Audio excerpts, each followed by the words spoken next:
Welcome everyone to GPVWC Superleague Lights. It is the very first round of the championship, numero uno, and this is the one that everyone gets excited for. This is the one that people have been looking forward to since last December, since we ended the season last year, and it is finally on top of us, the Australian Grand Prix.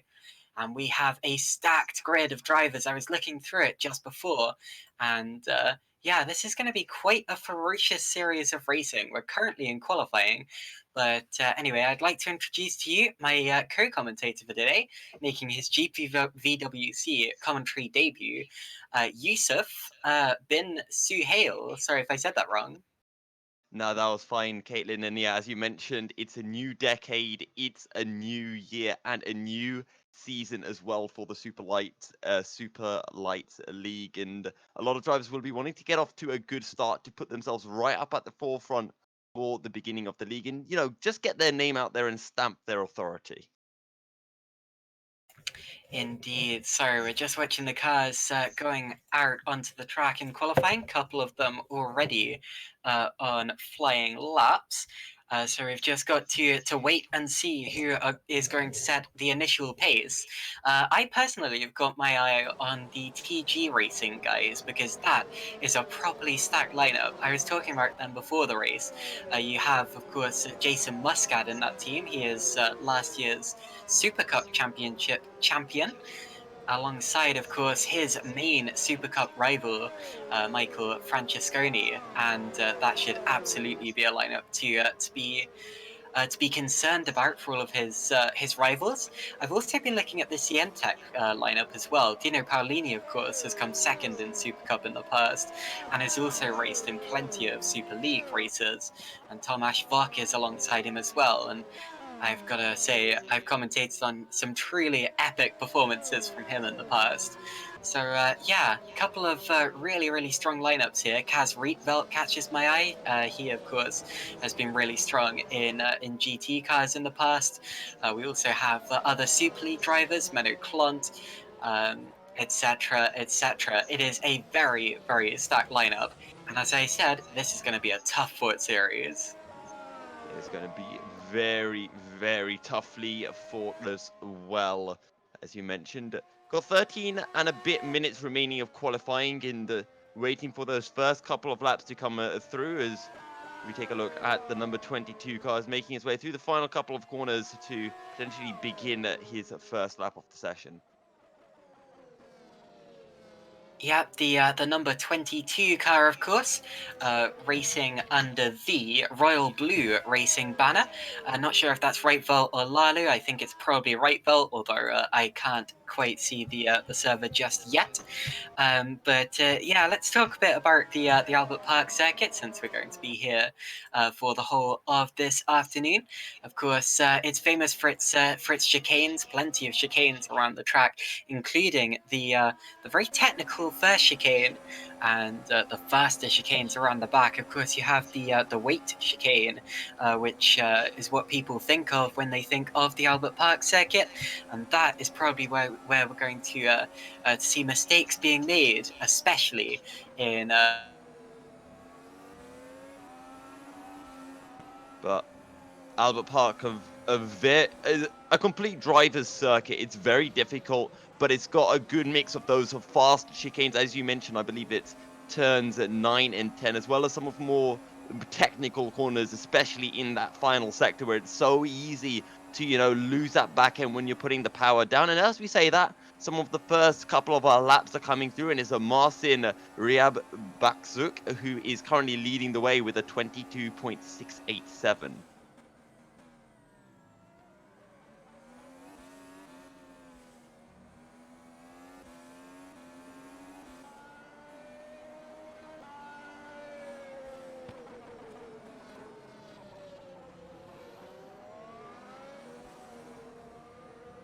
Also, you seem to have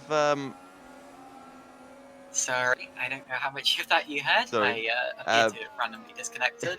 Sorry if I I interrupted wasn't you sure there. if it was my side or on your side, so No, it's my internet is not having a good time with it. My apologies, but anyway, I'm back and I'm still attempting to load into the server.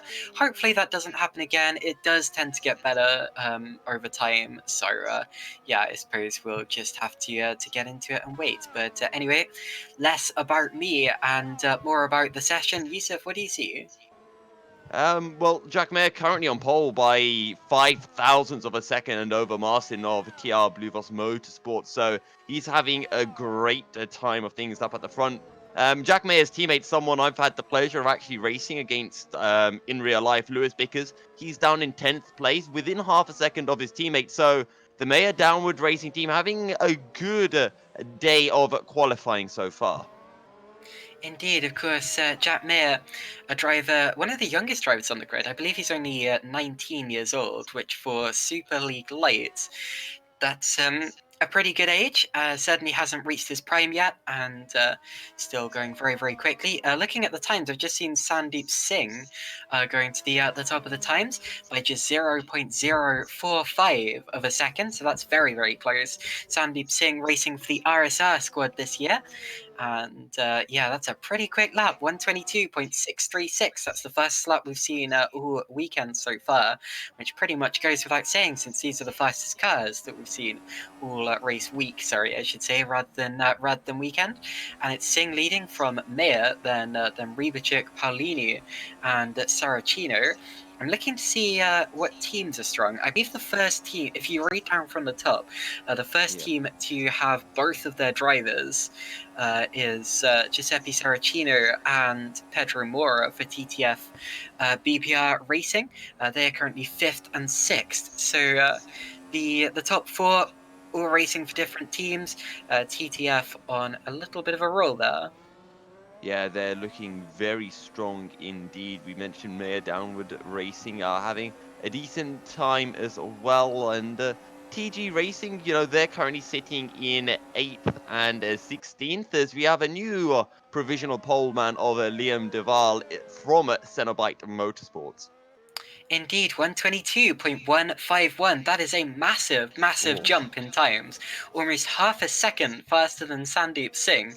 And yeah, that is quite something there from Liam Duvall. Of course, he has been very strong in the main Super League series in the past. I believe in the early part of 2018, he was running third in the championship for quite a while. Not sure if he won any races, definitely got very close. But yeah, he is a driver who I'm surprised not to see in the main Super League grid this year, because he's definitely good enough for it, and I think that lap just shows that. Yeah, it does indeed. But let's see if anyone can really pip that. Do you have your eyes on anyone in particular, Caitlin? Well, in terms of the lap times being set at the minute, Martin Rybachuk is currently improving in both of the first two sectors. So he is on a roll, coming through the final couple of corners now. We wait to see what his time is. Few other drivers improving as well, but not quite as much. Then again, looking at the time, the sector times being set by Sebastian Kozmala, he could be on for a top 3 in qualifying, looking at that. So got to keep our eyes open there as well. And Michael Francesconi, I said he'd be one to look out for. He is also improving on his sector times. Rybachuk completes his lap. Actually, it wasn't quite as quick in the third sector as I expected. He was about 0.2 of a second off Liam Duvall's time, and actually didn't end up improving his lap time after all. Although one driver who did was Sebastian Kozmala, as I expected, and another driver who did was Michael Francesconi. So it's now Duvall from Kozmala, from Francesconi, Singh, and then Mayer. Rightly so, as because Mali's bridging that gap to Liam Duvall, but Liam's still looking insanely fast, still at 3/10 clear of second place man. And let's see if Mr. Giuseppe Saracino can maybe try to jump ahead of Liam, maybe even break into those 121s. Only, well, actually, no drivers into the 121s yet. We're expecting 121s tomorrow from the Super League drivers. Although, yeah, that is a pretty quick lap to achieve. Of course, the Super League Lights car at this point, in this early point in the season, is pretty much exactly the same as the the Super League cars. The only real differences. Oh, sorry. Francesconi's just gone P3 with a 122.5, so he has just improved and looking quick and carrying TG Racing forward here. So he has Michael Francesconi third. Of course, the only real differences between Superleague Lights and Super League are the setups as it is. The teams are all able to change their setups. And as the series goes along, of course, the cars will begin to differ a bit more because as well as setups, you've also got development that comes into play. The Super League cars will be developed more than the Super League Lights cars. So by the end of the series, the Super League cars will have a noticeable advantage. Although at the start of the series, it's pretty much exactly the same. Okay. Liam Duvall is on a lap right now, if I'm not mistaken. And let's see if he can improve off that 22.1. Is a pretty quick first sector, 28.19. It is, but it's not as fast as the first sector that's just been set by Dino Paolini.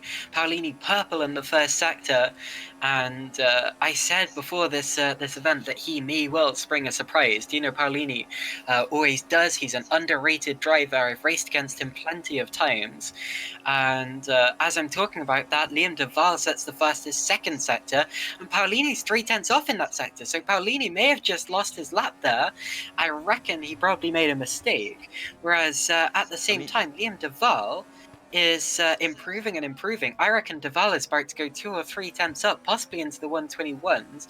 Paolini, if he does improve, won't improve by anywhere near as much.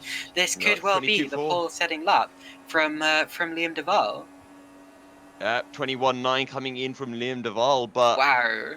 But look at the difference in sector times between Liam Duvall and Dino Paolini.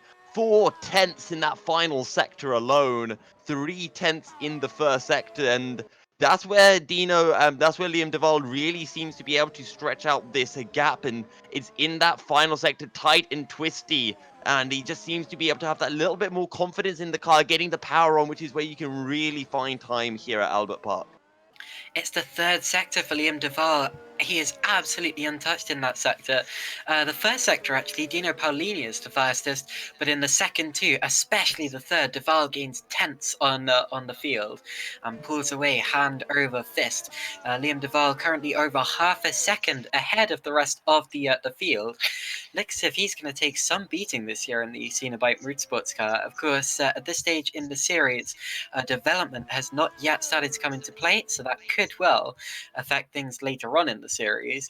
But for now, Liam Duvall absolutely running away with it here in Albert Park. Yeah, looking insanely quick as Pedro Moura has just gone on to a fast lap. He looks fairly quick through sector 1. As I'm just trying to see if anyone else is on a particularly quick lap. Actually, Michael Francesconi, very fast in sector 1, a 28.3. I don't think it's purple, but I think it's the personal best from him. Indeed. So, if I'm looking at the times, I noticed that plenty of drivers are currently in the pits, and judging by the qualifying time, they will get one more attempt if they want it. Of course, you have to cross the, you have to start your lap before the checkered flag. You don't necessarily have to finish it before the checkered, but since the laps are 120 here, they have about a minute to get back out again. Dino Paolini is going back out onto track, so he is going for another attempt.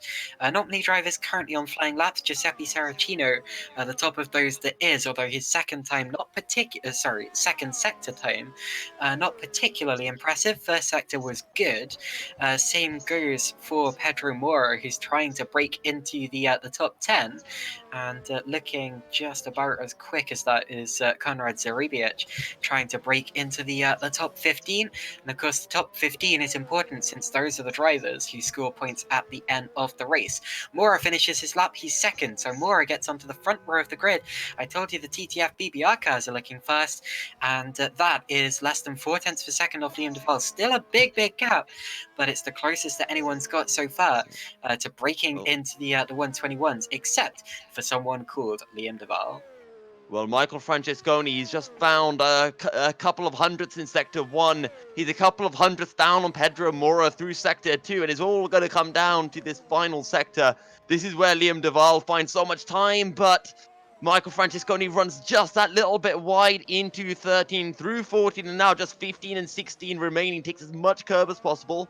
Back onto the power through the very, very tricky turn 16. What's it going to be as he comes across the line? Michael Francesconi is looking for those lower 22s, and he finds a 22.4, but he's 1/10 shy of Pedro Mora in the TTF BBR racing team. He might get one more opportunity. It really depends on his fuel and tyre life. I'm not sure exactly what his strategy with this run was, but we will find out. If he doesn't get that, then he will start from a best of third on the grid, although still very, very impressive. As I said, very, very strong grid that we've got here. He's outpaced Dino Paolini and Sebastian Kosmala, of course, who was also very, very strong in the Super Cup Championship last year and has moved up. Some drivers in the pits definitely not improving. Pedro Mora is second at best. As my fire alarm goes off, my apologies. It's the second time in 2 days I'm commentating and my co-commentator's fire alarm has go off. It's a sign. But Dino Paolini is looking quick through sectors 1 and 2. Michael Francesconi is not going to be improving this lap, but Dino Paolini might be able to take P2 here and line up on the front row of the grid. Dino Paolini at 22.2, and he pips Pedro Mora by half a tenth. And that is a good lap from Paolini, and I'm not sure if anyone can actually beat him here. Sebastian Kosmala is about a tenth down after his first couple of sectors. And let's see if he can improve, making his way into turn 14 now. Liam Duvall is about to set an absolute barnstormer, crossing the line, and he was already on pole, but that is a 1:21.811, the fastest lap that we have seen today, and a definite pole position for Liam Duvall. Absolutely incredible. He's done it by over 4/10 of a second, depending, of course, on who goes faster, but I don't think anyone will. Colin Spork there's just jumped up into 6th position. That's the fastest I've seen him go so far. But I reckon that's the top 10 confirmed. Just watching other drivers coming through. Dawi Tapa yet to set his full potential. He's 16th at present, just been demoted by Terence Grech. And Tapa now crosses the line. And does he jump back out of Grech? Oh, he does. He jumps up to 4th. That's a great lap from Dawi Tapa in the Zederick car. He was another driver who, sorry, not the Zederick car at all. Oh yeah, it is a Zederick car. My apologies. He's of course stepped up with the Zederick team from Super Cup, which he raced in last season, and that's an impressive second row of the grid from him. Now, anyone else improving? I don't believe so. The only other driver still. Actually, no one's still on a lap now, so that's the lot. And it's going to be Liam Duvall starting on pole position, followed by Paolini, Mora, Tapa, Cosma, Saracino, Spork, Singh, Bickers, and Mayer. And when we go to the formation lap, we will read through the rest of the order. Of course, penalties can still be applied if they picked them up last season. And as a result, we don't have the official grid just yet. But anyway, we're going to go for a quick break and then be back for the start of the race.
Welcome back, everyone, to Albert Park, Melbourne, in Australia, for round one of the GPVWC Superleague Lights Championship in 2020.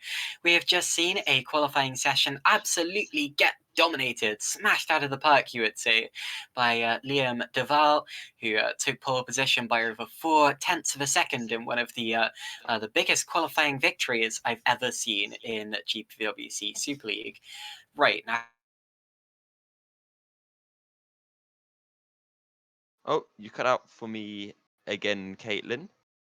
But yeah, as you were mentioning, Liam Duvall picked up an absolutely sensational qualifying, only driver to get into the 121s, and he might just be able to run away with the opening race of the Super League Lights Championship. In Wow. terms of the teams, though, a couple of teams to watch out for, and all three of these teams did perform pretty well. I think they had both drivers in the top 10 actually. Cenobite Motorsports, Maya Downward Racing, and TTF BBR. All teams to watch out for. Typical. The minute I load into the server, it crashes. But sorry, my internet cuts out again. But anyway, indeed, you're absolutely right. I wouldn't say that Leon Duvall's definitely going to run away with it. We have to see, of course, because setups can affect cars very differently in qualifying to how they do in the race due to the fuel loads, and of course, we also don't know how good it is on tires and what strategy these drivers are going to go for either. Of course, strategy will come into play. You have 3 tire compounds to choose from: the soft, the medium, and the hard. And of course, you have to use a minimum of 2 of those tire compounds over the course of the race. Yousuf, if you were in the position of any of these chasing drivers, especially those starting second, third, or fourth, Yeah. how would you aim your strategy at maybe taking the win away from Liam Duvall? I mean, as a commentator who's very used to F1 games, I have a deep love of the alternate strategy, and I like to see those harder tire compounds getting, get rid of those harder tire compounds at the early stages of the race. When you're on those higher fuel loads and you can't abuse and use the full 105% of those tires, and then go onto your softs towards the end of the race and really push then. But something else that I found really interesting that you did mention there as well, Caitlin, was about the setups and how that can affect tire wear. We were taking a look at Liam Duvall's sector times in qualifying, and he was really pulling away from the field in that final sector, which to me suggests that he has a slightly higher downforce setup than some of the other drivers. And this could mean that he could be a bit of a sitting duck in the straights if he's not able to stretch out a lead in those opening few laps. Just had an amazing fact from Menno Klunt, our GPWC Tinder, or GPWC Academy, as it's um, more well known. Um, Representative or owner, of course, and he tells me that the youngest driver in the grid is actually Colin Spork, who is just 15 years old, which is the Ooh. age that I was when I started sim racing, and I can tell you, I would not be able to drive any of these cars as fast as he's doing. So, yeah, very very good start there from Colin Spork, and apparently his dad's watching as well. So we'll give a quick shout out to Colin Spork's dad. We hope you enjoy the stream, Mr. Spork, and your son is doing a very very good job so far. So anyway, of course, Spork is the youngest in the field. Other drivers, we have others in their teens, of course. Jack Mayer, I believe, is 19. Not sure if he's turned 20 yet. And then, of course, we also have drivers in their 20s, 30s, and I think even a couple in their 40s as well, even though I won't name names. Something else I want to bring up is I'm not sure how representative these warm-up times are, and if drivers do go all out. But Liam Duvall is not the quickest at the moment. It's actually Thomas Owak, followed by Pedro Mora of the TTF BBR Racing team.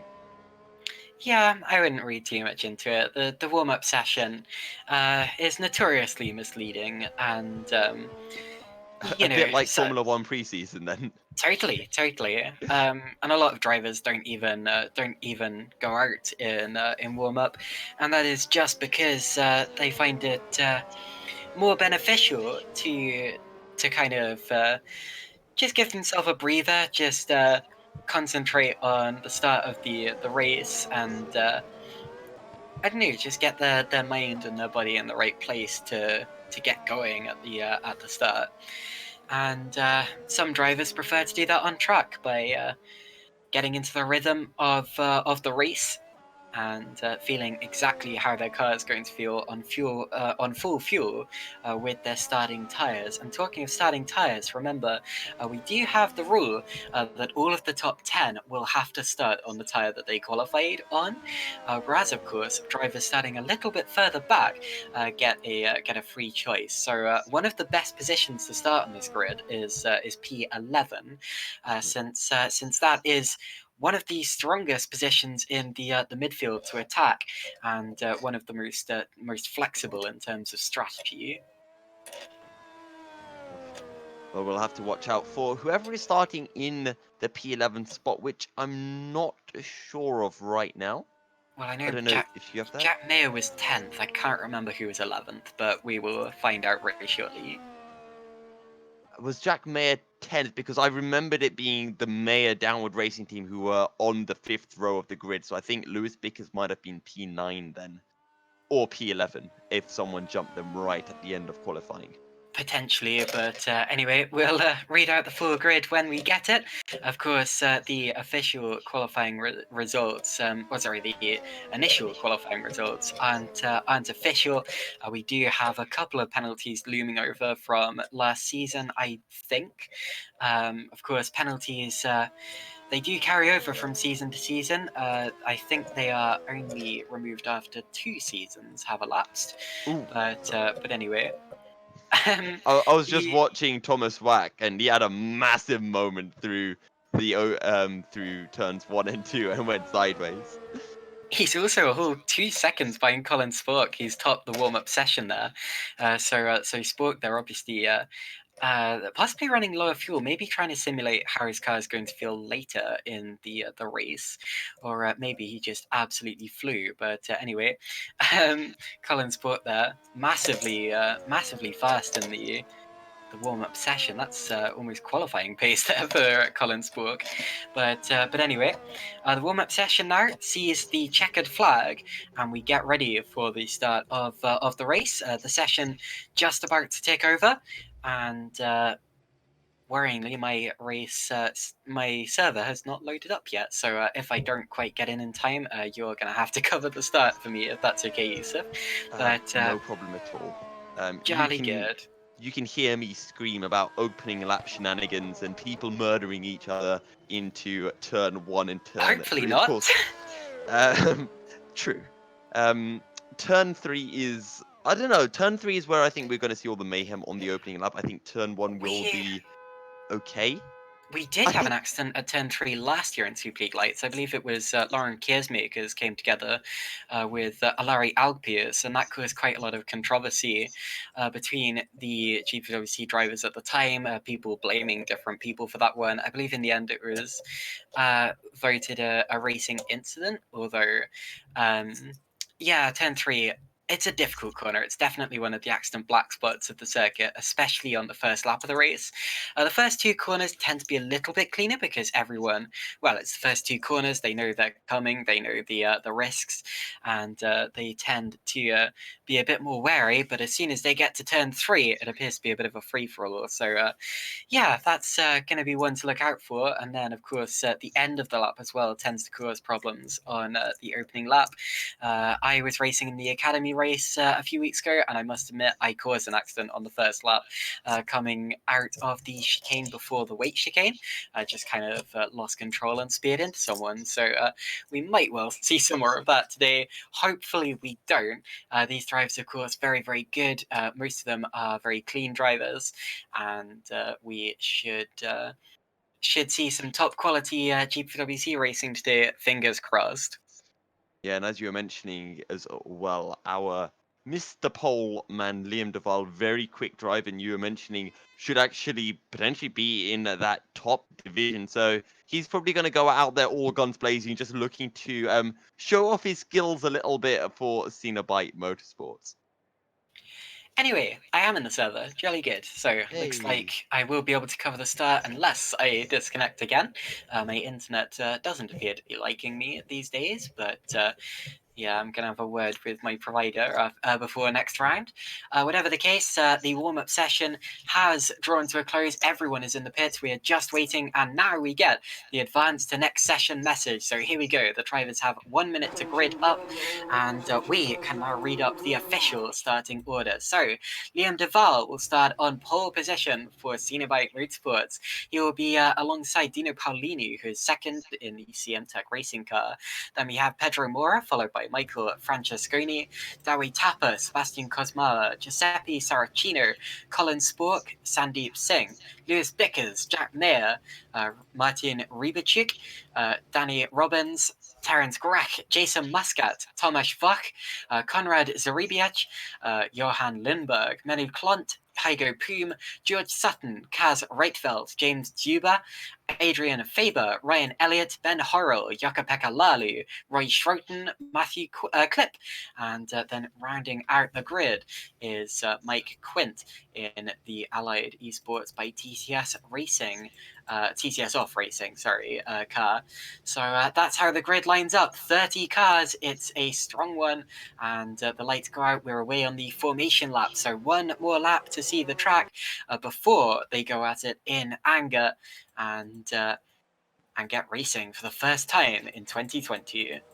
Yeah, first race of the decade for these drivers. It's going to be a big one and a last chance now to warm up those tires, get those brakes up to temperature to make sure everything is perfect on that run down into turn one.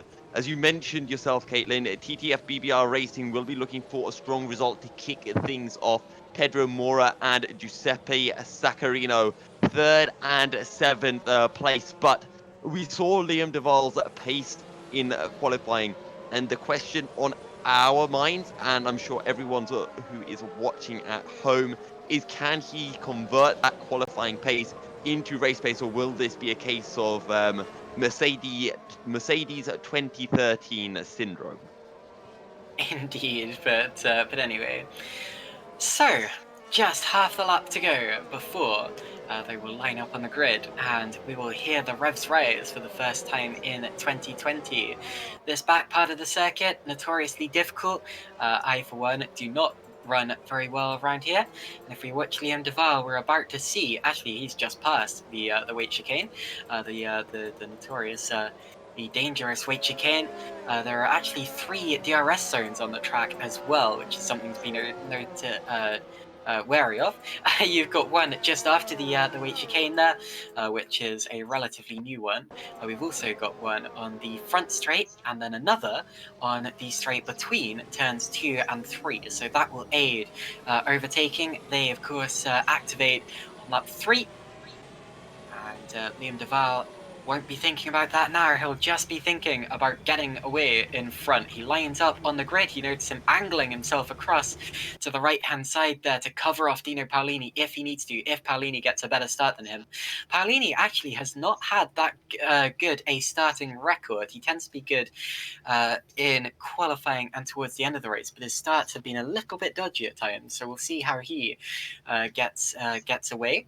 But anyway, if we look at the back of the grid now, Mike Quint is going to line up in last place, and once he sits on the grid, we will be underway. So the engine notes are about to rise. The heart rates are definitely rising at present. We're going to get 5 red lights coming on at the front of the field, and when they extinguish, we will be underway at Albert Park. This is the calm before the storm. And the light's taking a long time to turn on. They haven't come on yet, and I don't see why, because you've got no drivers out of place, none in the pits. And they should. Here we go. 2, 3, 4, and 5, and we are go in 2020. Go, go, go. Liam Duvall does pull across, although he gets a better start than Paolini as expected. We've got one driver running across the grass in the background, but getting away okay. Francesconi is already up into third place. Drivers on the grass through turn one as expected, but everyone through in one piece. Francesconi's dropping through the field. And that's a big, big crash. We've got debris all over the road. There was a driver spinning, and there are cars damaged left, right, and centre.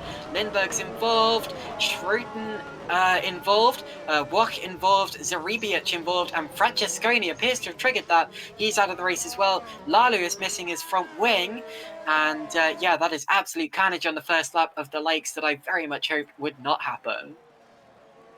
And so much damage, massive accident. I wonder if we might be seeing a safety car from that, but it is Liam Duvall who leads the way ahead of Dino Paolini and Pedro Mora. Dow Tapper is in fourth ahead of Sebastian Cosmala. Giuseppe Saccarino in the second. TTF BBR Racing as someone runs very wide coming through turn 12, but he'll be able to stay alive. So I'm just keeping an eye on Colin Spork, who's getting pretty close to Sandeep Singh in the battle for 7th place. There are so many cars missing wings on this opening lap. We've got Muscat missing a wing, Reitveld is, Klont is, Lalu is, Schroten, Elliott, Sutton, Zaribic, Vach, Zuber, Robbins, Lindbergh, and Francesconi, with the latter two both out of the race. So absolute carnage on this opening lap. That is one of the worst starts to a GPVWC Super League race that we have ever had. Of course, Super League, a relatively new series, but the pit lane is about to get very, very busy. Yeah, and it's been a terrible start for the Mouse One racing team. James Zuber and Danny Robbins both involved in that incident, and they're now right at the back of the grid. And they'll need to pick things up if they want any chance of maybe having an outside chance for some points here tonight. So at the end of the opening lap, Liam Duvall is the leader by 1.3 seconds over Dino Paolini. Then it's Mora, Tapper, and Cosmala, the top 5. Everyone else making it through cleanly. Colin Sporks made it through cleanly. He's in 8th position. As it stands, Lewis Bickers has made it through cleanly, as has Terence Grech. Although Grech under severe pressure from Reeperchuk there. Jack Mayer did make it through cleanly, but lost a couple of places. I expected him to be a bit higher than he Martin is. looking round the outside into sector 3. Actually, he's going to get cut off a little bit wide. That's Martin Bazuk against Terence Grech in the battle for 10th position. And we're only on lap 1 still of 48. Sorry, lap 2 of 48. Yeah. And these drivers really giving it their all in these early stages of the race. No, am I seeing wrong? Has Comrade Zaribic exited the pits without both of his wings? I think that's just my game. Oh, never mind. We're going to have to hold that because look at Colin Spork, the youngest driver on the field, is getting closer to blue flag coming out. And Colin Spork trying to find a way through on Sandeep Singh. He's got Lewis Bickers on his tail, and this battle goes all the way up, I believe. Yeah, it's Sandeep Singh who is leading this train of cars in 7th place. I should correct myself, both of those cars did have wings, it's just that my game hadn't updated itself yet. But you'll notice Sandeep Singh did something very, very clever in his defense of Colin Spork there. He gave him no room by not driving him off the road, but by driving him into a position where the back marker was in the way. And that's what you call boxing a driver in. Colin Spork there couldn't do anything but lift off, and that's how Sandeep Singh is still in 7th place, no doubt about that. And let's see if Colin Sport can find anything through. He's young, and I'm sure he'll have that little bit flair, a little bit of a flair of aggression. And maybe we could see an aggressive move potentially into turns 1 or 3. As you mentioned, 3 DRS zones here at Albert Park, and overtaking opportunities are not scarce here at Australia. They can be. It's difficult to follow in cars like this, and it's very, very easy to get stuck behind another car. Although it's definitely true that they're not scarce if drivers make mistakes, which is very, very likely at an unusual circuit like this. Although, yeah, you do have a few overtake opportunities. Oh. Turn 1 is Oh, one Jack you Mayer, he's can. looked for the switcheroo. He's gone down the inside into turn 3, and that's Jack Mayer up into 11th place. Marcin ran wide coming out of turn 1, and it really compromised him, and Jack Mayer just did not let Marcin have any rest at all. Great move by the Mayer Downward Racing Team driver. Now, Mayer has more of an advantage over Rybacik than it seems at first glance. Rybacik coming back, and Mayer holds him off there. Slight touch of wheels, but that's okay. But I was going to say Mayer has more of an advantage than it looks because he is actually on older tyres, meaning, as Rybacik takes a look into the weight chicane, meaning that not only does Mayer have track position, he also has advantage in terms of the strategy as well. Oh, but here comes Marcin again on the outside now, down into turn 13. He's going to actually try to hold it side by side. There's contact between the two of them. Their wheels bang several times. Oh, Rybacik goes round and cuts Mayer off, and Mayer, I think he's gone spinning, and that's really compromised him. Mayer was your front runner of all the drivers on those medium compound of tires, and that's really going to hamper his race. Mayer is in a great position to challenge for the higher positions, but yeah, he's going to be very grumpy about that one, and probably rightfully so. I'm going to leave it up to the stewards, but it didn't look to me as if Mayer could have done anything about that, and he is now down in 14th position. Adrian Faber did touch him as well, although again, no fault of Adrian Faber's, and luckily he managed to keep his front wing and all of that. It's very easy to just snag the front wing off when you have a car spinning in front of you, and that would have ruined several people's races. But anyway, they are still running in the race, and Mayer is not giving up. Good for him. So anyway, we've now got Rybacik in 11th. We've now got Faber 12th, Horrell 13th, and Mayer down to 14th behind Horrell. 25 seconds off the lead, it is Mr. Mayer. And the battle that I do want to keep an eye on, though, is Sebastian Kosmala and Giuseppe Saccarino in this battle for 5th place. Saccarino starting to close in, and there's a big gap from Kosmala in 5th to Dow Tapper, who is in 4th place. Liam Duvall currently leading as we begin lap 6 of 48. Liam Duvall with a 3-second gap over Dino Paolini. Meanwhile, Roy Schroeten's left his rear wing on the grass, and that is because he was hit by an out-of-control Menno Klunt. So Klunt lost control. Oh, but look at Saccarino. He's looking for a move down into turn 3. He's going to look towards the outside, but Kosmala just that little bit late onto the brakes, and Saccarino is going to have to wait for another opportunity. And an update on that incident between Klunt and Schroeten, who are incidentally quite good friends, is that Klunt is now out of the race because of that. So we've lost 3 drivers from the 30 starters now.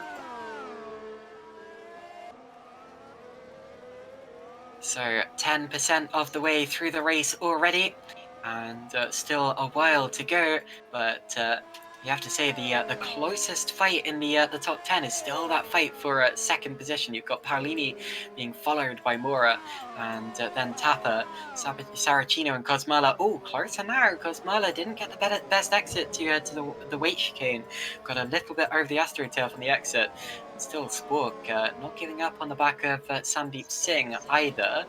But anyway, Sandeep Singh, a driver famous for somehow getting stuck in the barriers for a couple of laps in GPVWC karting 2018, although has had much more success in Simracing, and has well, I joke about him, but he's proven himself to be a much faster driver than I am, as indeed I think you're noticing Kosmala being caught by Saracino. I just want to put out very nearly going for a switchback, for a dummy there, up into turn 3. My apologies.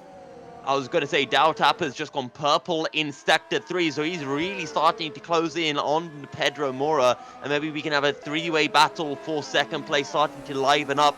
They should really start to bunch up in the next couple of laps. and Rybacik has damage. Rybacik has lost control at turn 2. A very Janu Trilli style accident there.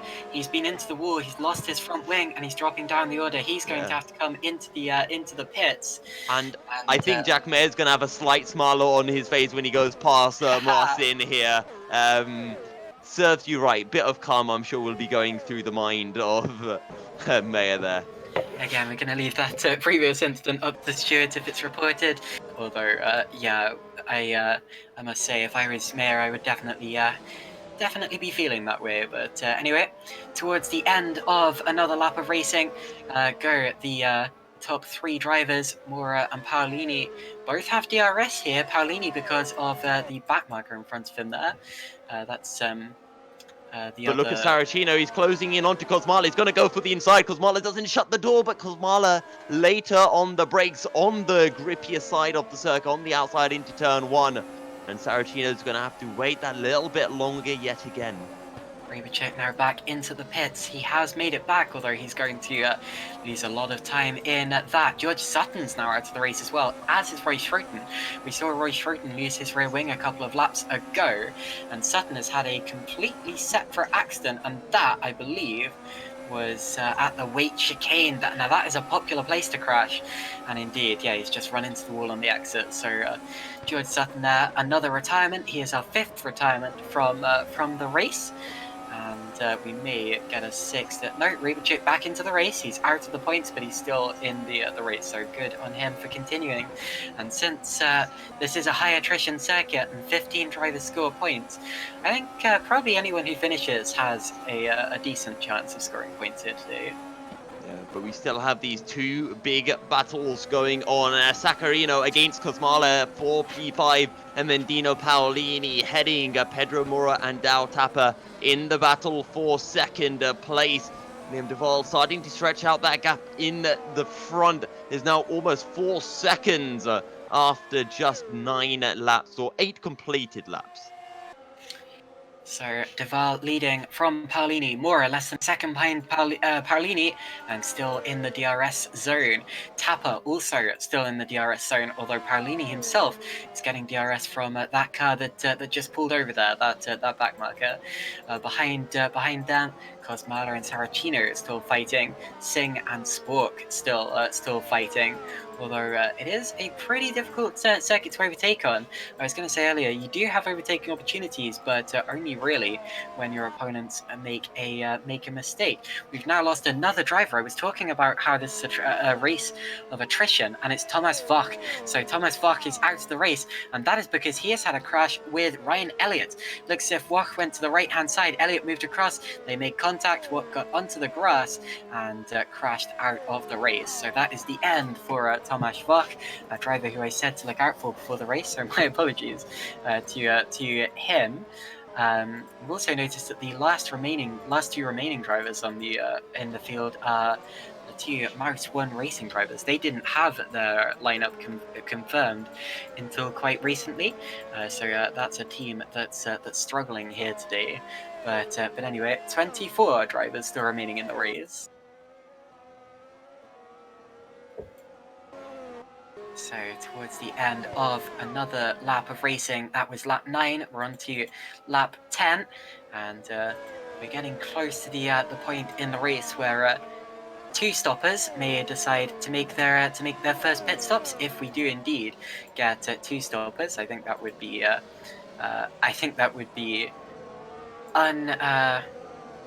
unlikely, but anyway. Especially since this isn't really a high tyre degradation track. Of course, with the Academy Series, we were running with a single set of tyres for the full 40 minutes. There were no pit stops, and I'm expecting just 1 stop here today. Although, of course, I may be completely wrong. Anyway.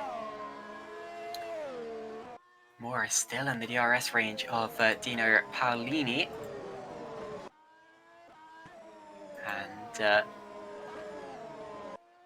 gaining on him slightly in that 3rd sector there. Paolini, oh, that's why, because Paolini has plenty of traffic up ahead of him, getting the blue flashing light there. one of them moves across to get out of the way. That's Jukka-Pekka Lally in the Royal Blue Racing. He's one of the drivers who was involved in that first lap skirmish. And then we have Ryan Elliott ahead, who recently had an accident with Tomasz Wach. Elliott got away unscathed. Wach got away in much worse shape, shall we say? But anyway.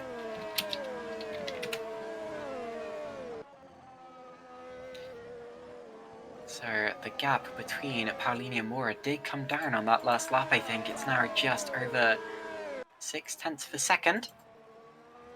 There's a 125.9 from Paolini, 125.8 from Mora. And of course, the important thing about that is that he's still in the DRS range. It's difficult to make a move, but the important thing is whether you still have the DRS flap available for use. And Mora still very much does. You see it open on the back of his car there, and that of course reduces the drag and allows the car to stick with the car in front and theoretically overtake. Although of course you need to get a good exit to the corner before to really make that a possibility. Then again, you know how DRS works by now. It's been used for almost 10 years as it is. Introduced to Formula 1 in 2011. Already used in some series before under a different name. And Mora opens it again as he gets right up to the tail of Dino Paolini's car once again. And still is not quite close enough. Contact there between Elliott and Lalu, who are fighting over 20th position. I just saw that while looking through the leaders' cameras, and they both got away with it. It wasn't severe contact; it was just a rubbing of tires, but could have been a lot worse, and need to be careful about it. They've both been involved in incidents already today. I did have a look back at the first lap incident to see if I could spot exactly what caused it. On my screen there appears to be some kind of lag or glitch or something, and then all of a sudden Francesconi was strewn across the track, so I'm not sure whether that was just on my end, and whether maybe something did happen that I can't explain, or whether that happened for everyone and it was the glitch or the screen freeze or something like that, whatever it was that caused the first lap drama. But if it was foul play, then I'm sure it will be looked into by the stewards. Of course, first lap incidents have to be looked into by the stewards anyway. That's a rule of GPVWC racing. But anyway, it probably won't be needing that. I'm expecting only the later incidents to really come under steward scrutiny. Paolini not getting away from Mora in these early stages. However, they're both on the same tyre compound. They're both going to be going to about the same point in the race. Could Mora potentially come in a lap earlier than Paolini, get the fresh rubber on quicker, and use the undercut to jump ahead of him?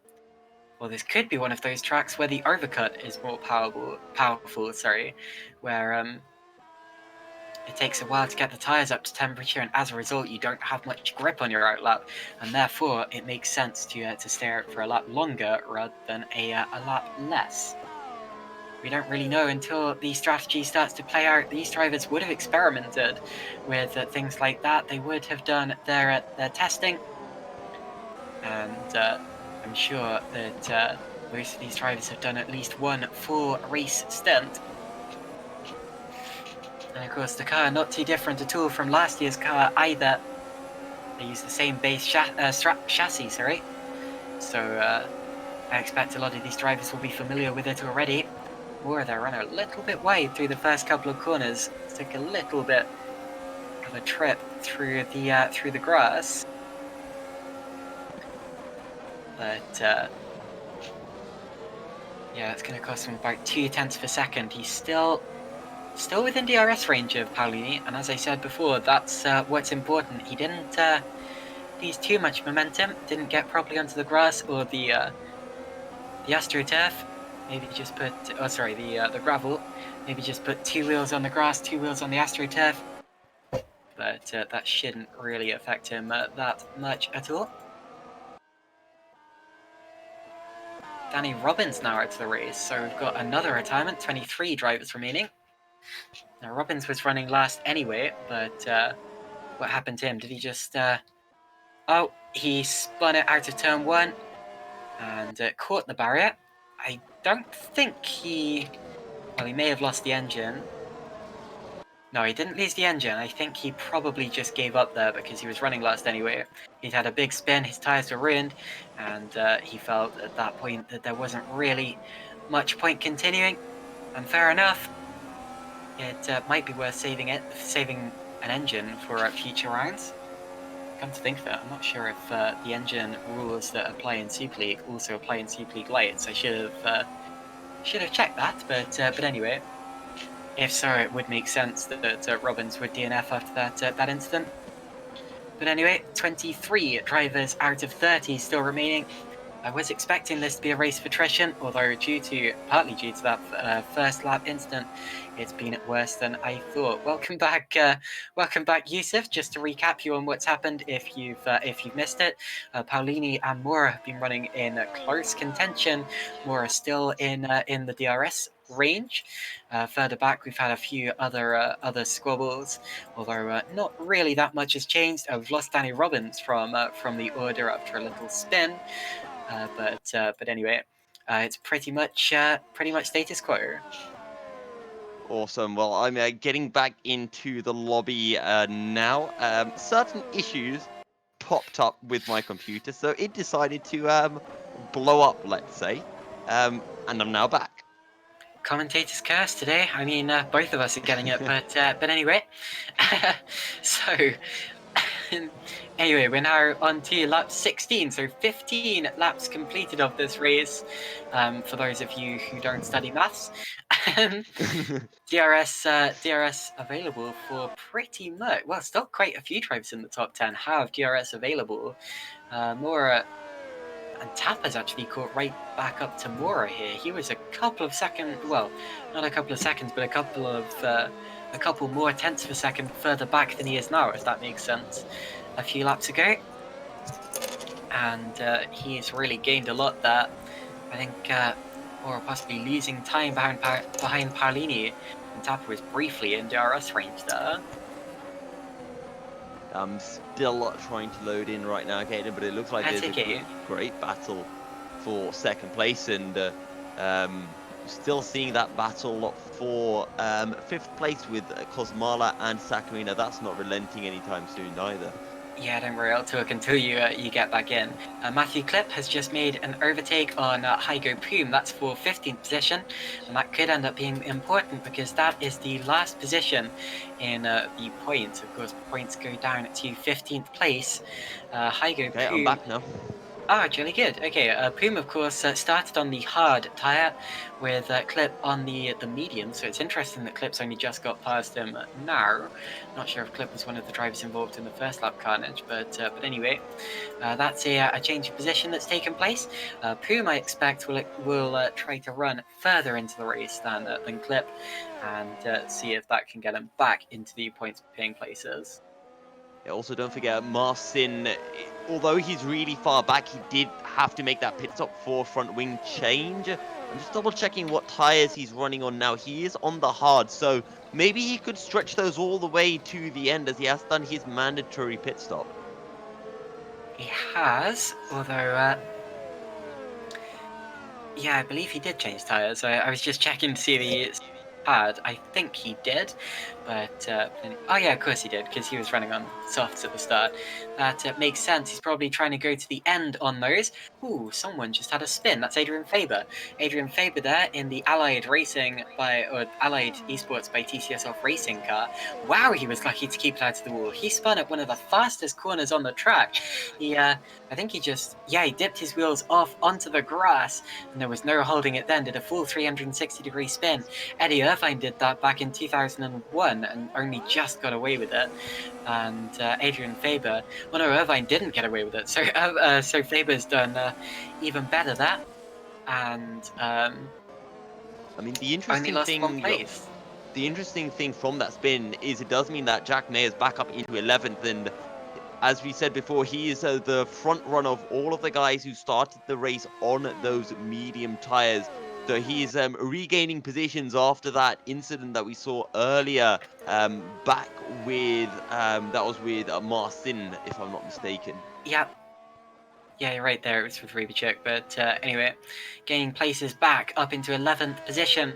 Faber will be slightly annoyed about that, and his Oh, tyres will. there's a move going on up ahead. That's Sandeep Singh on the back of Giuseppe Saccarino, and Colin Spork is right in this battle as well. So we make our way down into the chicane of 6 and 7. So Saracino there, the Italian.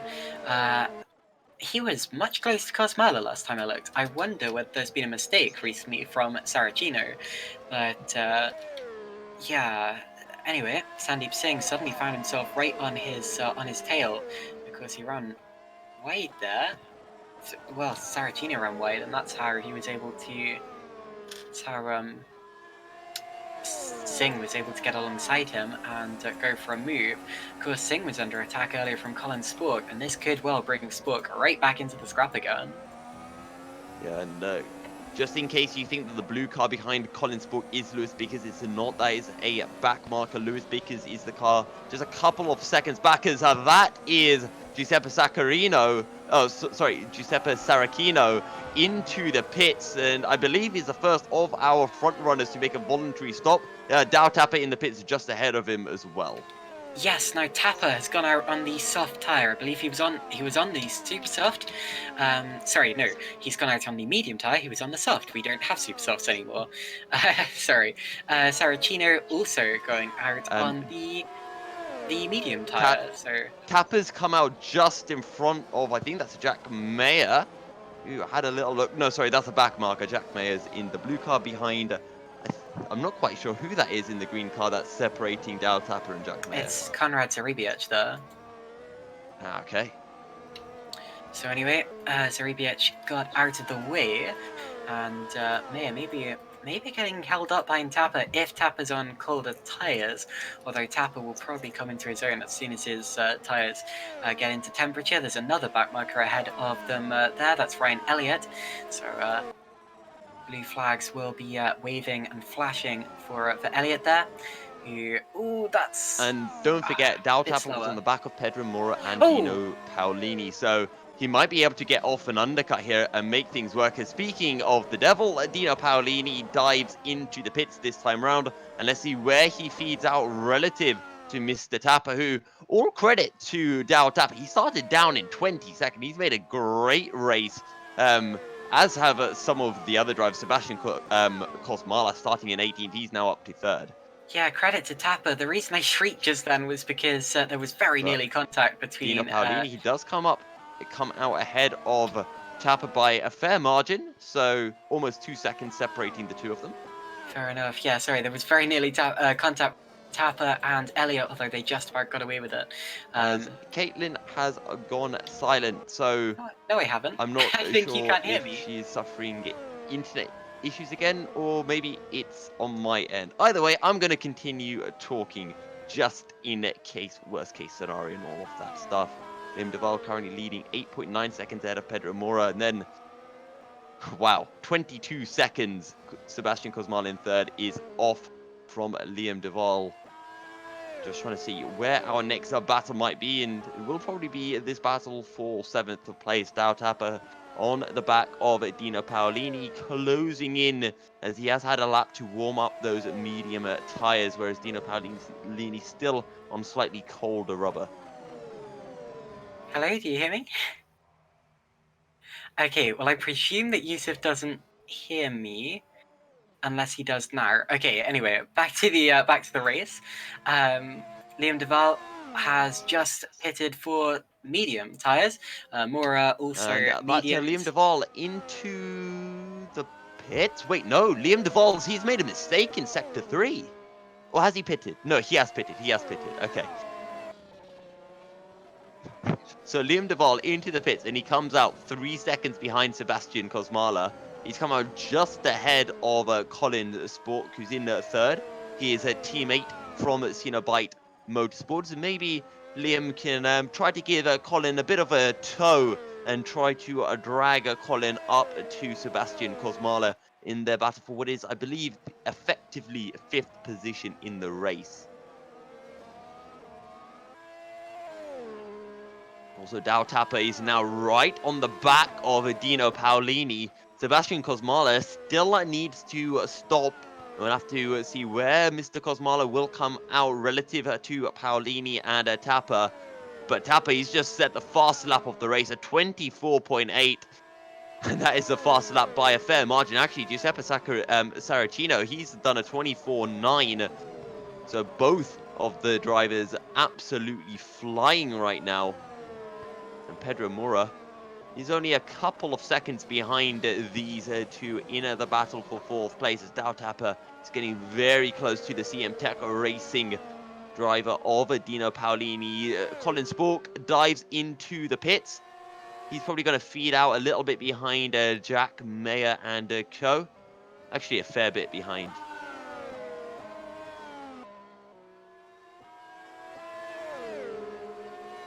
And I think we might be seeing... Actually, there we go. That's a Dow Tapper trying to look for the move onto Dino Paolini. Unsuccessful into turn 3, but he's applying the pressure. And all of this is really going to help out Pedro Mora to close into these two. This was the 3-way battle for 2nd place before the pit stops. And it looks like they're all going to be bunching back up in the battle for the effective 2nd place in the race. Liam Duvall has completely run away with the race.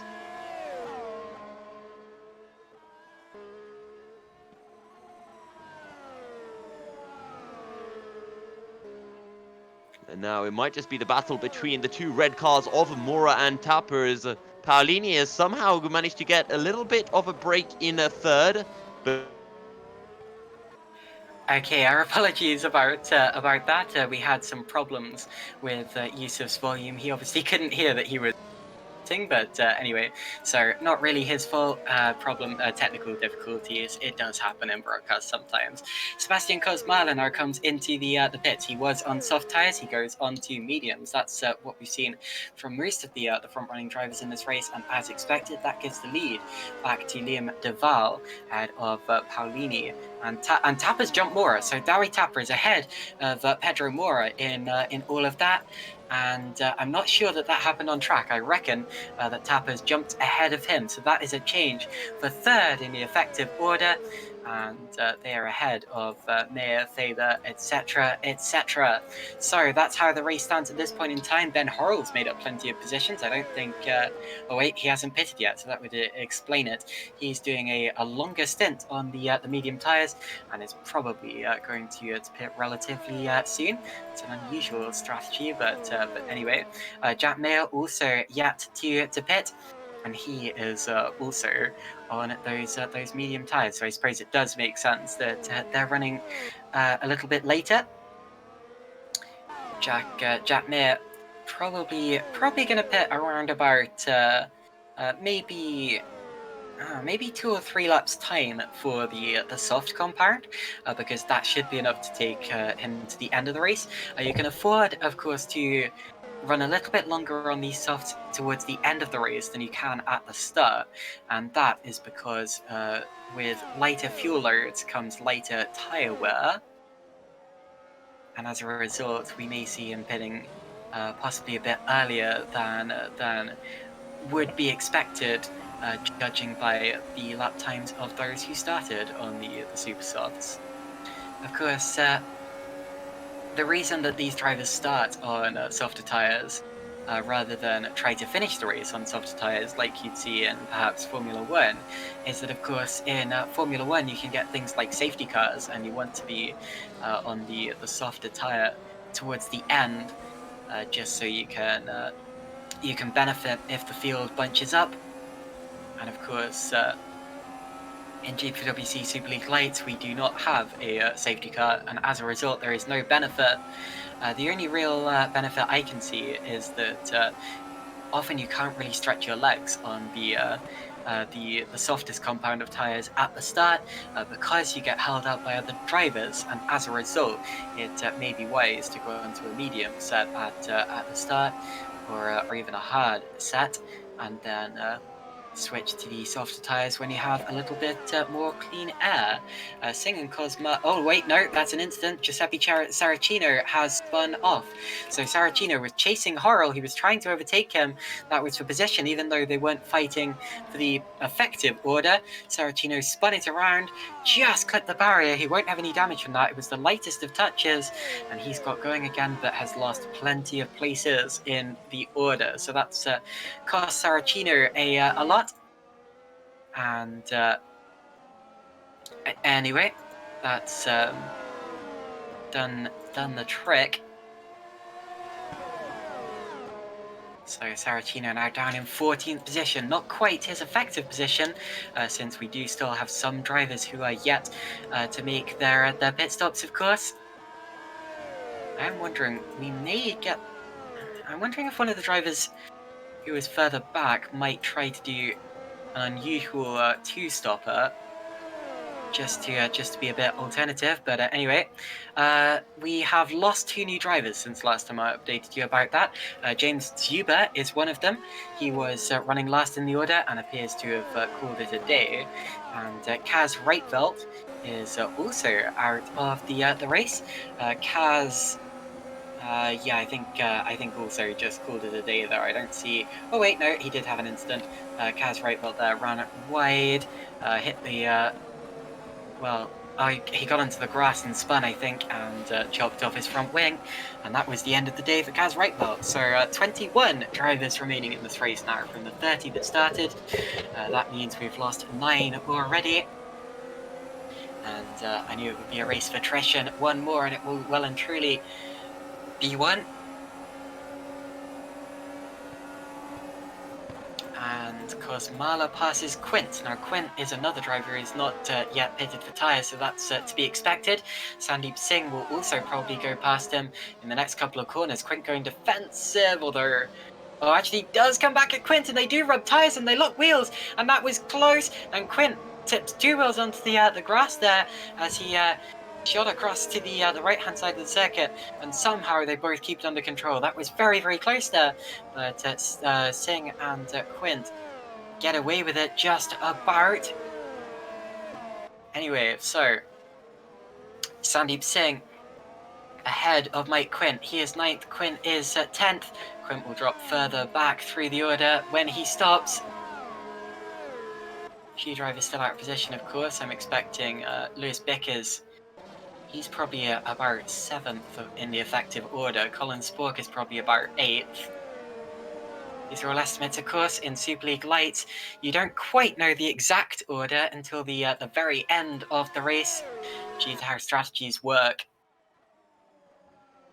And really, this is just the provisional standings, but that goes without saying.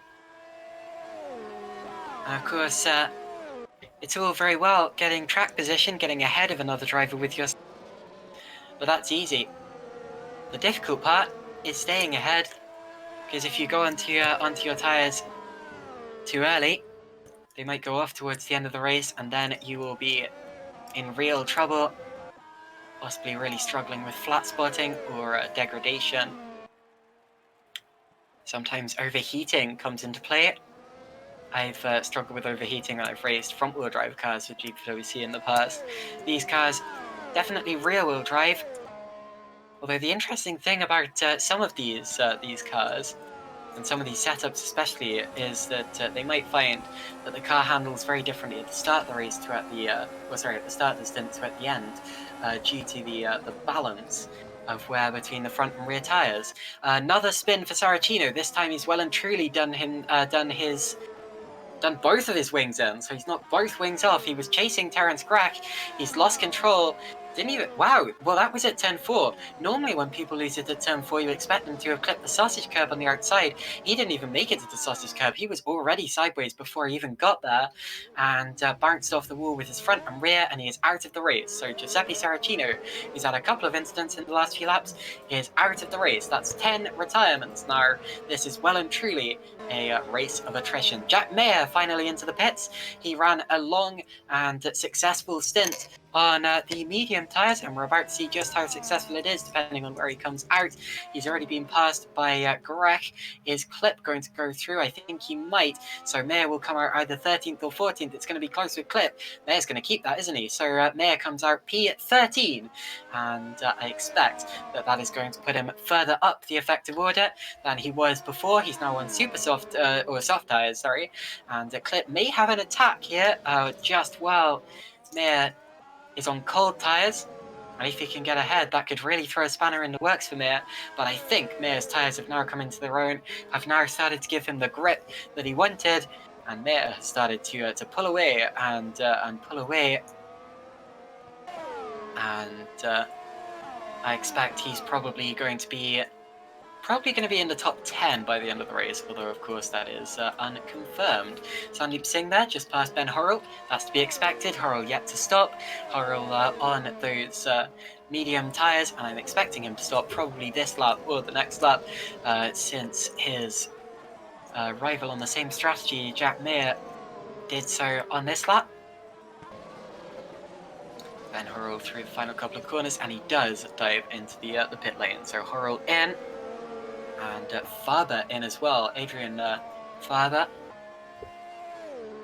in from what I expect was, well, that would have been 5th. Oh, very nearly contact between him and Box. Was reversing down the pit lane, and Clip there had to take evasive action to avoid running into the back of Ben Hurrell. Sorry, Faber had to take evasive action to avoid running into the back of Hurrell. That was very, very close. Although I mentioned Clip because Clip is now also in the pits, and he's going to almost make contact with Hurrell as well. Does he know that Hurrell's there? I don't think he does. This is going to be... Oh, wow. They just about got away with it. Hurrell there did a good job to not pull out into the lane. I don't know that Clip knew he was there, but anyway, they both just about make it through without making contact. Hurrell there had a very, very scary time in the pit lane. My goodness me. So anyway, Hurrell returns to the order in P13 in his Fusion Racing car. And that's behind Faber, behind Mayer. We've got... Oh, Spork there went for Bickers. No, sorry, Bickers went for Spork. Yeah, Bickers has just passed Colin Spork. That happened on the last lap, and that's because they were fighting with Mike Quint. Am I wrong, or was Bickers already ahead of Collins? Sorry, ahead of Spork. Well, I thought the last time I looked, Bickers was behind Spork, but anyway, he's ahead of him now. They were fighting with Quint. They both got past Quint. Quint is now in the pits. So Quint in the pits, gets going. He's changed tyres. And back out onto the track again. I reckon he's going to jump ahead of Hurrell here. Yeah, Quint has jumped Hurrell in the overall order. Partly because of Hurrell's poor pit stop, where he had to reverse back into his box, which you do sometimes see. It's a difficult thing to stop in your pit box. It's not something that you practice that much. Hurrell now... Well, he won't have the DRS because he wasn't in the activation zone. Oh, is he going to brake on the grass? Hurrell's in the gravel. That was a big mistake. All on Ben Hurrell. He braked on the grass. There was no stopping it at that point. And right off the road, he went. And he's going to... Now, where's Quint gone? Okay, never mind. Quint's still there. I just... So Ben Hurrell rejoins the road in 13th position. He had a wonderful opportunity to pass Faber there, and he wasted it. Spork now has got past Bickers. Great move from Colin Spork there. Goes up the inside. Oh, that was brave. He kept there even when Bickers came over to try to intimidate him, to try to block the move. Bickers tried to get underneath him as well on the exit, but Spork has made it stick. And I must say, Colin Spork here is racing with the maturity of a driver twice his age. Bickers now, very nearly forcing his way to the inside. a lot of 15-year-olds, of course, come into the sport and instantly make a name for themselves, all for the wrong reasons. I must say, I was probably one of them. I caused a couple of accidents on my first day of racing, but Colin Spork doing such an amazing job. Jason Muscat ahead of Martin Rybacek. And I should also say, I'm not just saying that because of Colin Spork's age. I don't always want to go on about the fact that he's 15, but he's doing an amazing job, full stop. Had a lot of pressure on his shoulders coming into today, driving for the successful Cenobite Motorsports team in the high-ranking Superleague Lights series. But he's really taken it with both fists and using the opportunity to its full potential. P7 so far, and he will now be attempting to catch Sandeep Singh. He's on softer tyres than... oh no, he's on the same tyre compound as Sandeep Singh. And we'll have to keep an eye on the lap times to see exactly if he's catching, and if so, how fast. He's currently 5.4 seconds back, so it's going to be a tough ask if he's going to catch him in the final 17 laps of the race. But it's not impossible. And we now have a wonderful three-way fight between Tapper and Moore. To be honest, I was expecting this. They were very close in the first stint of the race. And you often do get a cycle where cars will fall apart in the... or not cars falling apart, but like they will separate in the pit stop stages and then come back together when their strategies even out. And Tapper, Moore, and Paolini, Tapper, and Moore have done exactly that. They've bunched right up again. They're all in the same tyre compound, and they all pitted at roughly the same time, so they don't have... It's not that one of them has a significant advantage over the others. Although Paolini has the track positioning advantage, whereas Tapper and Moore are in the attacking position. And I believe that we do have Yousuf back. Now, hopefully... I can hear you this time, yes. So finally, okay. Yes. I believe you were just in the other broadcast room there chatting to yourself for 15 minutes. But anyway... Yeah, I've no idea. I just couldn't open up Discord for a second, and I was just focused, and yeah, there we go. That's okay. Well, I hope you enjoyed yourself. Welcome back. It was fun. It was fun. It was like I got sent to the naughty corner for a little bit, but here we go. Attempt number 3 then for me. Well, it's not your fault. Anyway, how have you been enjoying the race? What have you thought about these scraps? I found it's been interesting. I'm not sure if you caught that incident between Lewis Bickers and Colin Spork. I found that rather feisty. I think Lewis Bickers squeezing Colin Spork quite. They did. Heading down into turn 11, Lewis Bickers just squeezed Colin Spork a little bit too much, and Colin ended up on the grass, and it just made it a bit easier for Lewis there. Well, I saw something like that happen where Sport got ahead of Bickers. It was a very, very brave move. I didn't see them come together at all, any more than just maybe a very slight banging of wheels, but I haven't been watching this incident very closely. Sport, however, is very much getting away from Bickers and catching up. He is catching up towards Sandeep Singh. Let's have a look at what the gap is at the end of the... Singh, 34.2 seconds behind the leader. Spork, oh wow! Wow! In the last 2 laps alone, Spork has gained almost 2 seconds. Wow. Spork really flying.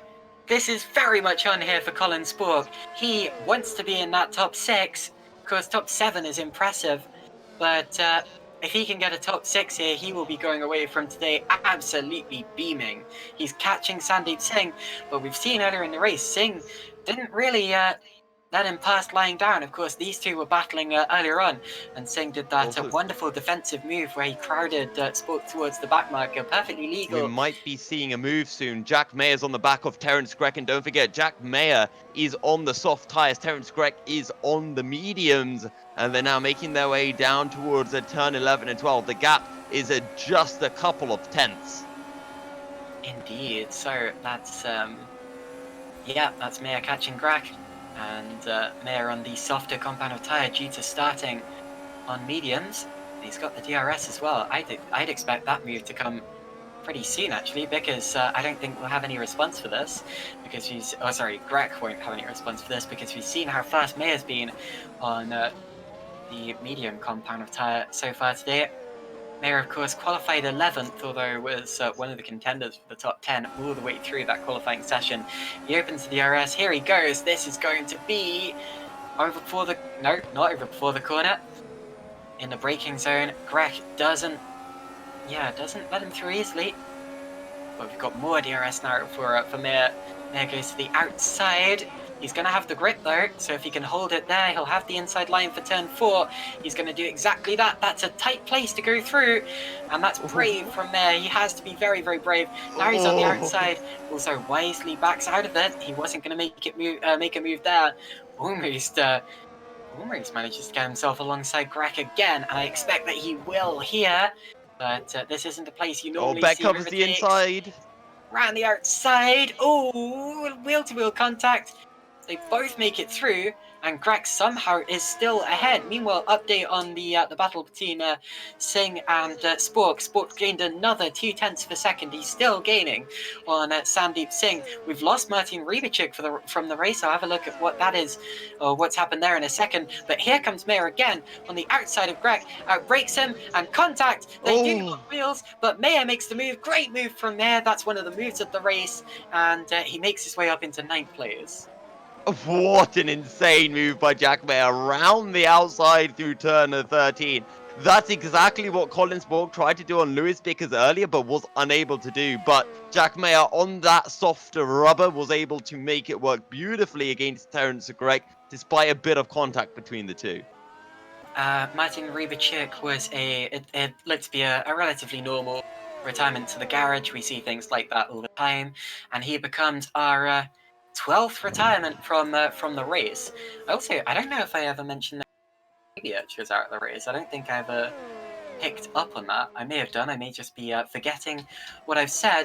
But that was also another routine retirement, or not routine, because no retirement is ever planned. But that looks to be another very normal retirement. We now have 18 drivers out of the 30 who started, and at this rate, it looks as if we're going to have only half the field finish, maybe. Yeah, and do you know, Caitlin, what happened to Sebastian Kosmala? Because, sorry, not Sebastian, Pedro Mora, because he was right on the back of Dautap and Dino Paolini before. Oh, you're right. You're right. I hadn't noticed that. So Mora, he hasn't lost any places. Probably why I didn't notice it. But indeed, he was right on the back of Tapper just a couple of laps ago, and now he can't even see him anymore. So Mora has dropped back, and I don't... Well, that's got to have been a mistake. Mora's got to have had a little off somewhere, and I'm just looking back through the footage to see if I can find it. But anyway, yeah, Mora now 9 seconds behind Dowie Tapper.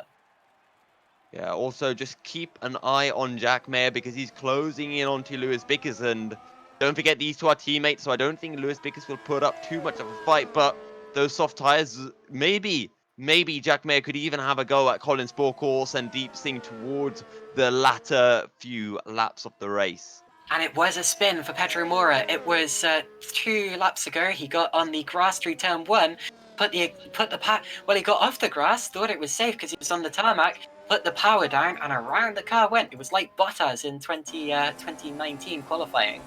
But anyway, managed to keep it out of the wall. He's no longer in that fight for second place, so it's just between Paulini and Tapper as it stands. Tapper still with the DRS, still not quite close enough. Meanwhile, Spork briefly got within 0.3 of a second of Sandeep Singh. He's now dropped, not 0.3 of a second, 3 seconds. He's now dropped back to 4 seconds behind, so I expect maybe a little mistake from Spork or something. Or maybe he's just been pushing a little bit hard, and now Singh has better tyres or something. Not entirely sure what's happened there, but anyway, Spork still not out of the running just yet. As they cross the line, he's brought the gap back in again. 0.6 of a second brought in, so I expect probably just a brief mistake from Spork. And still at this rate, I expect he will catch up to the back of Singh. But again, it's one thing to catch a driver, another thing to pass them. And we've seen that Singh is not going to take it lying down. Yeah, and Singh has an outside chance of closing into Sebastian Kosmala in 5th place. And if these guys battle, it just helps the likes of Lewis Bickers and Jack Mayer to close in. And we could see a proper scrap in the final couple of laps. Of course, might also be seeing Dino Paolini and Dal Tapper fighting a bit more. But that being said, Dino Paolini has been able to extend his gap to Dal Tapper. It's now over a second. And maybe he can use this chance just to really, really pull away. Cross the line another time. Paolini has now extended the gap to Tapper. He's over a second ahead of him. So Tapper no longer has the DRS. And that is important for Dino Paolini, because that could, well, thwart Tapper's attempt to get to P2 once and for all. It looked like the gap was coming out, and indeed it has done so. Other fights we're still looking out for. Spork about across the line again, and his gap to it's come down. He's within 3 seconds of Singh. So Spork there, still pulling in the gap, and that was a beautiful line through turns 1 and 2. I wish I'd been able to drive that well at his age. I'd have been a champion by now. But anyway, I'm only 17, but like, yeah, Still, I wish I could drive as good as him. Never mind. Other I'm sure battles we still. all would. Yeah, sure. Other battles still going on track? None. Goodness me.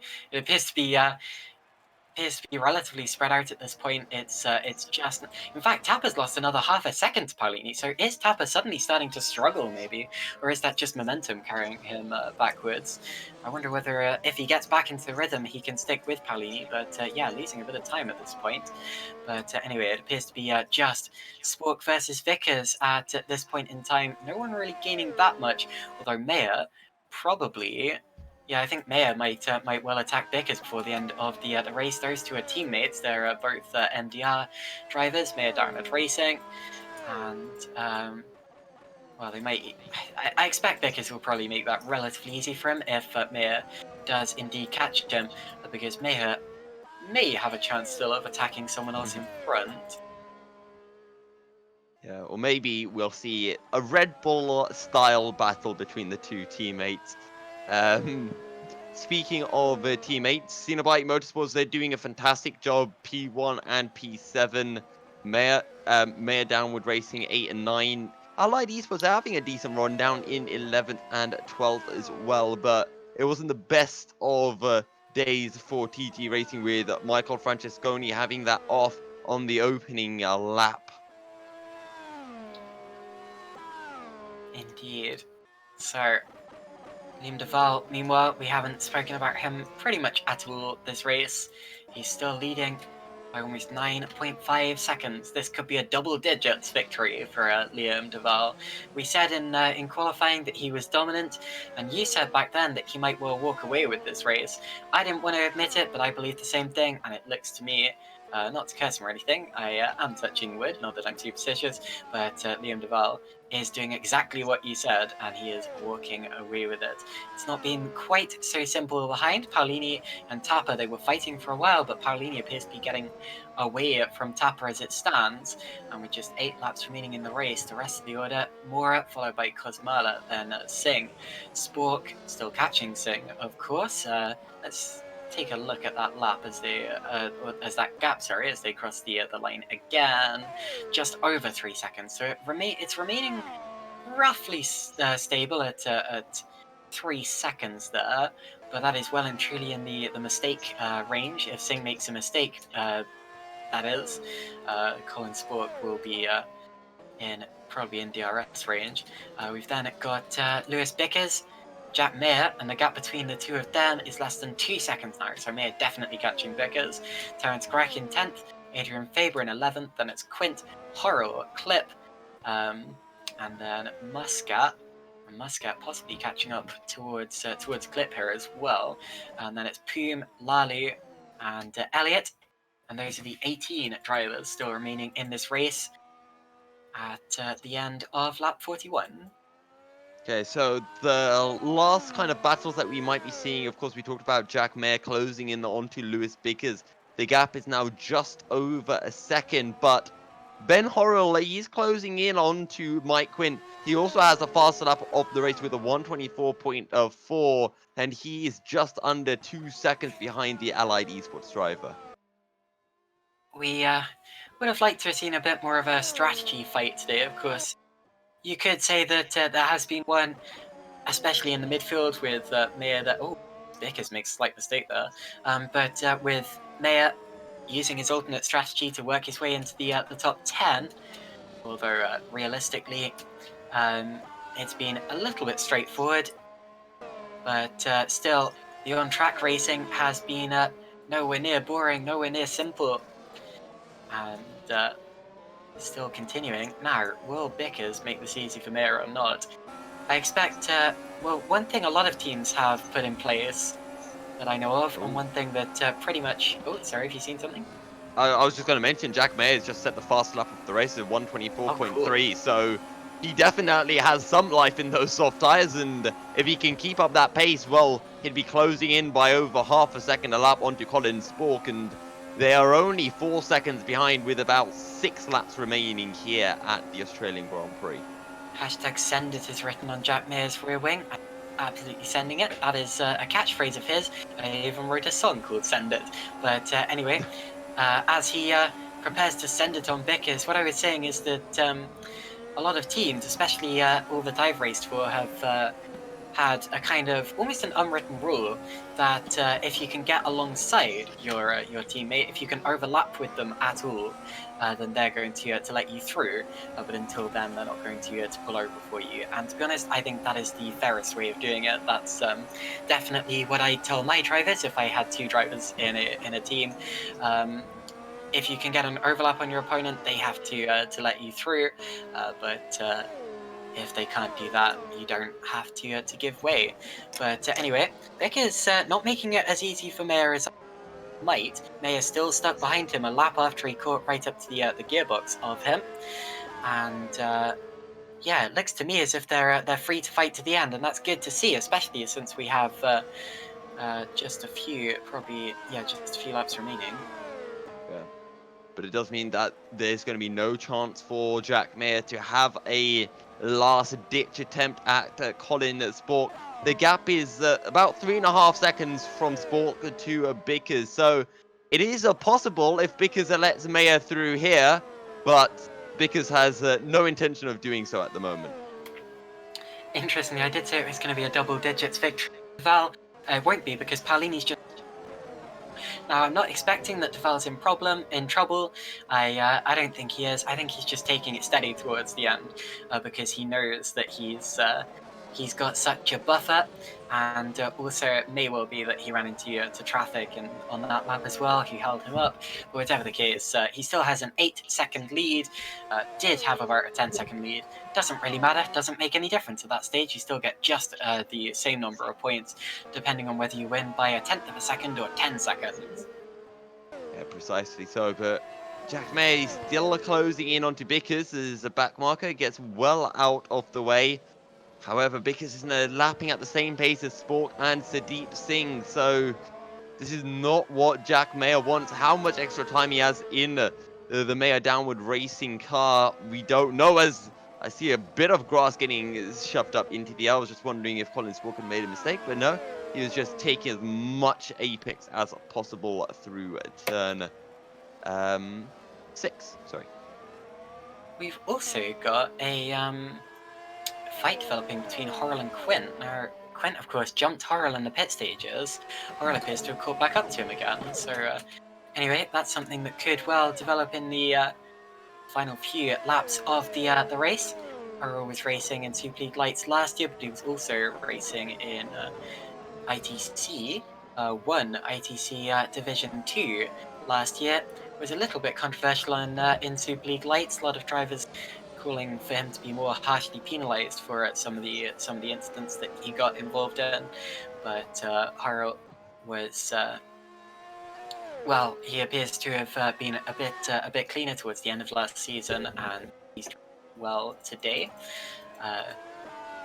As right, have I just lost connection to the server, or can you still hear me? I can still hear you this time. Oh, phew! Actually, I was not expecting that answer. Okay. Everyone. Oh, I have lost disconnection to the server. Okay, or lost connection. Sorry. So if you could keep talking for a while, I will try to load in as quickly as I can. All right, well, Lewis Vick is still leading Jack Mayer in the battle for 8th place, a lap of 45 of 48. Ben Horror also closing in onto Mike Quint. We talked about those two potentially having a bit of a ding-dong battle.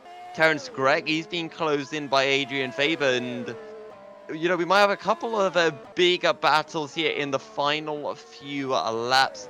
And these are all for points as well. As you mentioned earlier, Caitlin, the top 15 all score points here. Now, where Lewis Bicker's not looking like he's going to be letting Jack Mayer through anytime soon. And to be fair to these two, they are lapping quickly. They both lapped in the 24th last time round, but it's not enough to close in onto Colin Spork, and the gap is 3 seconds. Now you can just see in the corner of your shot, Colin Spork in the yellow Cenobite racing car. But I think it's just a little bit too little too late from Jack Mayer. No. Yeah, that's what we like to see. Teams not employing team orders, and to be honest, you know, why would they at this point? You've got Bakers ahead of Mayer. They're realistically not going to catch anyone in front of them, and you may as well allow them to fight. Mayer hasn't gone for the move, so why really should Bakers move over for him? Even though Mayer, of course, is one of the team bosses of the team. Of course, Mayer Downard Racing, founded by Jack Mayer and his best friend Josh Downard. But anyway, they're still running close on circuit. And of course, the problem with what I said earlier with saying, okay, if you can get an overlap, then they will let you through, is you end up having teammates going for insane dives on each other just to say, hey, I've got an overlap, let me through, here I come. Yeah, doesn't really tend to work, and can be very risky, so you need to be careful about that. Luckily, Mayer is mature, he's an old head on young shoulders, and he is not doing anything stupid. As Adrian Faber is pretty close to Terence Gregg here, as we start lap of 47 of 48, and well, maybe we could be seeing a change for that 10th place position, as Adrian Faber gets a pretty good run out of turn 2. Might be able to have a look this time down into turn 3. On the outside, he is on those softer compound tires. You can see the red sidewall. He has a look down the inside. There's contact, and that's Adrian Faber send sideways. Mike Quint is a few seconds behind and will catch up to his teammate here, but not going to be quick, not going to be close enough to find a way through. Indeed, so I haven't seen the contact between the other. Did they get okay? Is there any damage or anything? I don't believe there is any damage. Adrian Faber's front wing looks pretty well, intact. I've just seen it on the stream. Faber there, yeah, spinning around. That's very much like the first lap incident we saw last year, the one I was talking about at the start of the program between Alpius and whoever the other one was. I've already forgotten. But anyway, whatever the case. We're on the final lap of the race. Liam Duvall making his way into. I believe we're on the final lap, right? Yep, Yes. you're right. Yep. If it says, yeah, you're right. Well, here we go. Liam Duvall makes his way through turns 11 and 12. It's been a fairly dull race for the Cenobite Motorsports man, but you couldn't have asked any more of him. An absolutely perfect drive. He's set the fast lap of the race at 123.9 on the previous lap, and that just shows that he's had more in the tank as well if push had come to shove. But of course, it never did. Liam Duvall makes his way around the final corner to pick up the win here in the opening round of the GPVWC Super League Lights. And Dino Paolini, further 8 seconds back, will take a P2. Dow Tapper, P3 after having a fairly poor final 10 laps. Now the question is, Colin Spork, he's been closing in onto Sandeep Singh, but it's too little too late. Dow Tapper takes a P3, Pedro Mora P4, Sebastian Kosmala makes his way onto the start-finish straight. He'll take a P5 for Stacks Racing, and Sandeep Singh will take a P6 ahead of a late surging Colin Spork. Lewis Bickers holds off his teammate Jack Mayer, and it's going to be Terence Grech who should be able to pick up P10. Adrian Faber's got Mike Quint, his allied esports teammate, on his tail, but Mike too far back to do anything. Terence takes a P10, Adrian Faber P11, Mike Quint P12, and bin-Suhayl will come through to pick up P13. And it's going to be Matthew Clip and Jason Muscat, nose to tail, and they'll complete your points runners. I must say, Colin Spork had a wonderful charge at the end. He so nearly got Sandeep Singh. There was less than a second between them at the line. That's how much he gained on him. He was 5 seconds after his pit stop, and I tell you what, 4 seconds sounds easy, but it's difficult to gain in that amount of time, especially since Sandeep Singh is an experienced racer. He made his Super League debut in, I think, 2015. So, yeah, Sandeep Singh has almost been a Super League driver for longer than Sport's been alive. But anyway, also very close finish between Bickers and Mayer, and as I said, props on MDR for not employing radical team orders, especially this early in the series. I'd understand it if it was towards the end and Mayer was fighting for championship positions. But anyway, a great race from all of those. But despite everything I just said, I have to say, driver of the day must go to Liam Duvall. He won by 7.8 seconds at the first round. He was unmatched from qualifying. And you have to say, he was just the fastest driver today. Yeah, I think we also should give a decent shout out to Dow Tapper from 22nd on the grid to Very P3. true.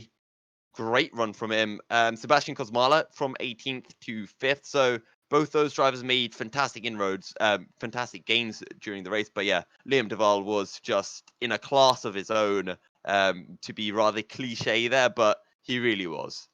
Yeah, that's very, very true. I'd briefly forgotten about Tapper's brilliant drive there because it just seems so natural to see him at the front. But anyway, Tapper there also doing a wonderful job. And yeah, I've got to say, my top 3 drivers from today: Duvall, Tapper for that drive, and Colin Spork for. I mean, what a debut for Spork there. Oh yes, a fantastic drive. He didn't let anything get to his head. He had that incident where Lewis Bickers got past him, kept his cool, and eventually found a way back through Bickers and just pulled away and almost managed to get a P6, but just lacking that little bit of extra pace. But Yeah, he's young and he'll be able to find that pace within a month probably. and his dad was watching too, so I bet we've got a very proud dad in our audience today. Yeah. Maybe his dad was engineering for him as well a little bit, potentially giving him some Cat tips. style. Yeah. We know Dan Brewer was, engineering Lewis Bickers. Both of them went to the same uni and have raced together for a long time. So good to see some of that going on, and I'm interested to see what will be in store for us for round 2. So I wonder whether we're going to get anyone in at this part of the broadcast. No one currently in the although it would be absolutely wonderful to hear from those drivers, the top 3 especially, and yeah, top 3 especially. None of them have jumped in yet, but anyway, So that was an exciting start to 2020. I'm looking forward to the rest of the year. Is it too late to say Happy New Year, everyone? I think it is, but anyway, it's a new year of racing, Yep. and New I decade. just new decade. Oh, that's Yeah. very true. The 2020s have got off to a good start. Not just the year, but but anyway, I should also remind you that tomorrow we have Super League, same time, 7:30 if you live in the UK, and adjust that time to whatever time zone you live in if you don't. So that's definitely something to tune in for. That is the Big Boy series. That is the and big girl. I'm not sure if any ladies are racing in that series this year, although there have been in the past. Maybe I should give it a go. I don't know, but anyway, um, whatever the case, that's on tomorrow, and then of course in just 2 weeks' time, we will have the very next round of Superleague Lights, and that will be from the Bahrain circuit, unless I've got my calendar completely messed up. I don't think that we're going to get any interviews here today, which is very sad because it's the first round of the series, and that would have been a great way to start the year. Although I think everyone probably just shattered out by that intense race, and we're going to have an even longer one tomorrow. So, yeah, you don't want to miss that. Thanks for tuning in alongside me, Yousuf. You did a really good job for your first broadcast, despite the technical difficulties which we both had. Also, thank you very much to my cameraman, Gerrit de Vries, who always does a good job, and we really couldn't stream without you or without our dedicated team of broadcasters. And so yeah, thank you for that, and also thank you to everyone for tuning in. Yousuf, is there anything that you would like to say or point out before the stream ends? Not really too much. I think you covered everything, Caitlin. Thanks very much for having me. It's been an absolute pleasure. Hope people on the stream didn't get bored by my voice. But yeah, absolute pleasure, and I'm really excited for Bahrain next week. Fantastic. Well, thank you everyone, and we'll see you next time. Good night. Good night.